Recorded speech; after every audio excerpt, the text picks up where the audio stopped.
যার যেটা থাকে না ওই লোকটা জানে যে কি নেই তার কাছে।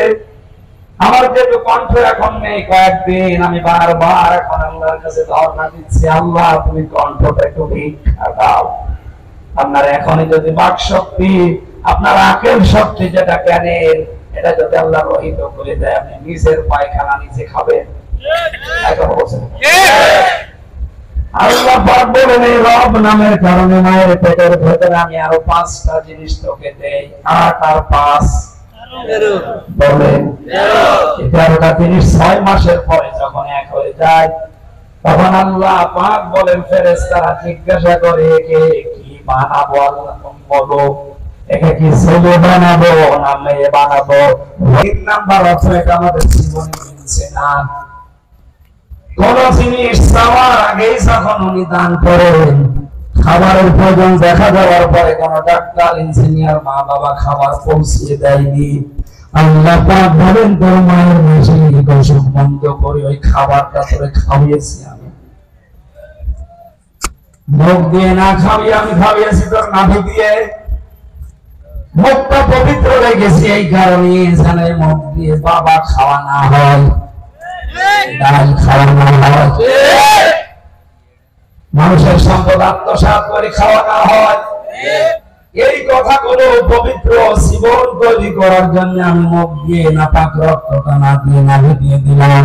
কিন্তু যখন থেকে আমার এই বান্দায় এই মুখ দিয়ে নাপাক জিনিসগুলো প্রবেশ করায়, তখন আমি আল্লাহর আফসোস আমার ফেরেশতারা আমারে প্রশ্ন করে। মুহাম্মদ রাসূলুল্লাহকে যখন তার দুধমা হালিমা এটা সিরাত ইবনে হিশামে পাবেন, উনি কোলে তুলে নেওয়ার পরে ডান স্তন দিয়েছিলেন, উনি পান করলেন, বাম স্তন দিলেন, উনি মুখ বের করে নিলেন। হযরত হালিমা 3 বার মুখ লাগিয়েছে, নবীজি 3 বারই মুখ বের করে দিয়েছিলেন। চোখের ইশারা দিয়ে যেন বোঝাতে চান না হালিমা জোর করেন কেন? ডান স্তন এটা আমার অধিকার ছিল, আমি পান করেছি। বাম স্তন এটা আমার অধিকার না, এটা আমার দুধ ভাই আছে, আমি জানি আপনার আর একটা ছেলে আছে তার নাম আব্দুল্লাহ, এটা তো তার হক। আমি দুনিয়াতে ভাইয়ের হক নষ্ট করার জন্য আসি না, এসেছি ভাইয়ের হক ফিরিয়ে দেওয়ার জন্য।